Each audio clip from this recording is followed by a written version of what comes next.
বন্ধুরা, good morning. তো চলে এসেছি আমি কিন্তু আবারও একটা নতুন ভিডিও নিয়ে। তো আজ রাখি বন্ধন। তো আমার আজকের ব্যাড লাক, আমি আজকে রাখি দাদাকে পড়াতে পারলাম না। তো ছেলে গেছে ভাইজির কাছে রাখি পরতে, তো ছেলের কাছে পাঠিয়ে দিয়েছি। তারপরে আমাদের মিষ্টি আছে, ও রাখি পরাবে। তারপরে ছেলের আজকে কিন্তু লাস্ট পরীক্ষা, ছেলের আজ পরীক্ষা আছে। তো লাস্ট পরীক্ষা, ওর হ্যাপি আলি পরীক্ষাটা আজকে লাস্ট। তো বরমশাইও বাড়িতে আছে, তো আজ সাইকেল টেনে টেনে স্কুলে যেতে হবে না, বরমশাইয়ের সঙ্গে চলে যাব। তারপরে আজ আবার দিদির বাড়িতে যাব। তো আজ কী কী করি সারাটা দিন সব ভিডিওই তোমাদের সঙ্গে শেয়ার করবো, দেখতে থাকো আর আমার সঙ্গে থাকো। ছেলে কিন্তু এসে মিষ্টির কাছে রাখি পরে নিচ্ছে। দেখো আমাদের মিষ্টি কিন্তু দাদাকে রাখি পরিয়ে দিচ্ছে। তো বড় ভাইজিও পরিয়ে দিয়েছে রাখি। তো আমি যাইনি বাপের বাড়িতে, ছেলে একা গিয়েছিল, গিয়েও রাখি পরে চলে এসেছিলো। তো ভাইজির ভিডিওটা আমি আর করতে পারিনি। আমাদের মিষ্টি কিন্তু দাদাকে সুন্দর করে রাখি পরিয়ে দিয়েছে। ও কিন্তু সকাল সকাল উঠে স্নান করে নিয়েছে, সাবান মেখে, তারপরে বেশ সুন্দর করে জামা পরে, লিপস্টিক, কাজল, মাথায় ক্লিপ লাগিয়ে স্নান করে এসে তারপরে দাদাকে রাখি পরাচ্ছে। তো ভাই বোনের এই দিনের সম্পর্কটা তো জানো বন্ধুরা কত। চলে এসেছি দিদির বাড়িতে, ছেলেকে স্কুলে ঢুকিয়ে এদিকে এসে দিচ্ছি মা কিন্তু রান্না করছে। আর চলে এসেছি, তারপরে বরমশাই রাখিটা পরবে, পরে তারপরে যাবে ছেলেকে নিয়ে আসতে।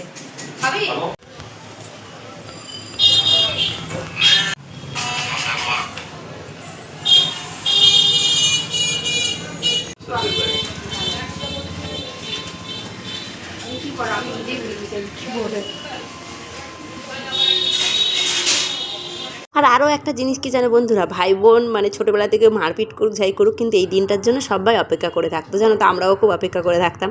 আর রাখি আর হচ্ছে ভাইফোঁটা, তো এই দুটো বছর ভাই বোনের যেন কত ভালো মিল, আর সারাটা বছর মারপিট করে কাটানো হতো। তো আর দিদি দেখো বরমশাইকে দিদির বরমশাইকে রাখি পরিয়ে দিল। তো দিদি বরমশাইকে দুটো রাখি দিয়েছে, তো একটা ফুলের রাখি দিয়েছে আর একটা রূপোর রাখি দিয়েছে। আর ননদের জামাটা পরে আছে, এই জামাটা হচ্ছে বরমশাই দিয়েছে, আর আমাকে দিদি বলছে মিষ্টি খা। আল্লাহ না না তোমরা খাও, আমি পরে খাচ্ছি। আর এদিকে বরমশাই যে জামাটা পরে আছে, এই জামাটা হচ্ছে দিদি দিয়েছে, রূপোর রাখিও দিদি দিয়েছে বরমশাইকে, আর এই জামাটাও দিয়েছে দিদি বরমশাইকে, আর বরমশাই ওই জামাটা হচ্ছে দিদিকে দিয়েছে। তো যার যেমন ক্ষমতা সে তেমনই হয়তো দেওয়া হয়েছে। আর এদিকে দেখো দিদি কিন্তু এখন রূপোর রাখিটা বের করছে বরমশাইয়ের হাতে পরাবে বলে। তো এই দিনের সম্পর্কটা এত ভালো লাগে না বন্ধুরা। তো এবছর আমার ব্যাড লাক, তো আমি এবছর দাদাকে আর পড়াতে পারলাম না, আমার ভাগ্যটা এতটাই খারাপ এবছরে। তো দেখো বরমশাই কিন্তু এই বছর দুটো রাখি পড়েছে, একটা রূপোর একটা ফুল। বরমশাই তারপরে কিন্তু দিদির শাশুড়ি মাকেও মিষ্টি খাইয়ে দিল, আর আমাকেও খাইয়ে দিয়েছে। তো আমি সেই ভিডিওটা করিনি, তো মাকে খাইয়ে দিল মিষ্টি। তো সবাই মিলে কিন্তু আমরা প্রচুর এখন মজা করবো। তো দিদির বাড়ি এসেছি, মজা করবো না তা কখনো হয় বন্ধুরা? তো দেখো তো বরমশাইয়ের দেখো এই একটা ফুলের রাখি আর একটা রূপোর রাখিটা দেখো, আরও দেখাচ্ছি তোমাদেরকে। এই যে ওইটা হচ্ছে রূপোর রাখি, বেশ গণেশের মাথাটা আছে দেখো। তারপরে কিন্তু ছেলেকে আর ভাগনাকে খেতে দেওয়া হয়ে গেছে, তারপরে হচ্ছে আমরা সবাই মিলে বসে খাবো। তো বন্ধুরা দিদির বাড়িতে এসেছিলাম, তো আছি এখনও সবে ঘুম থেকে উঠলাম। ঘুম থেকে উঠে মুখটা দেখে বুঝতে পারছো মানে ঘুমিয়েছি, ঘুমিয়ে মুখটা পুরো ফুটে গেছে। আর এইদিকে দিদি কিন্তু চা করতে গেছে, আর ছেলে আর ভাগনা গেছে ফুচকা খেতে।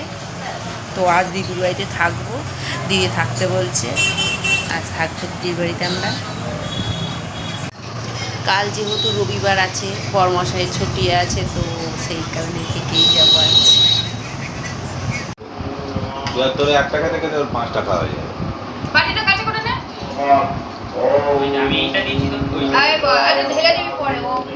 আমাদের মনে মতে লোকটাকে বলতে হয় না, এই সায়নের ফুচকা নিয়ে যাবো, ও জানে লোকটা কিরকম ঝাল খায়। যে চা খাওয়া হয়ে গেল, আমাদের ফুচকা খাওয়া হয়ে গেল, তারপরে কিন্তু চলে যাচ্ছি লিফটে করে ওপরে। তো বরমশাইয়ের ভিডিও করছে বলে বরমশাই দেখো মুখটাকে ঢেকে রেখে দিয়েছে। তো রাত্রিবেলা চলে এসেছে দিদিদের ছাদের উপরে, কি ভালো লাগছে হাওয়াটা বন্ধুরা দেখো। তো বরমশাই আমি আর দিদি চলে এসেছি ছাদের উপরে।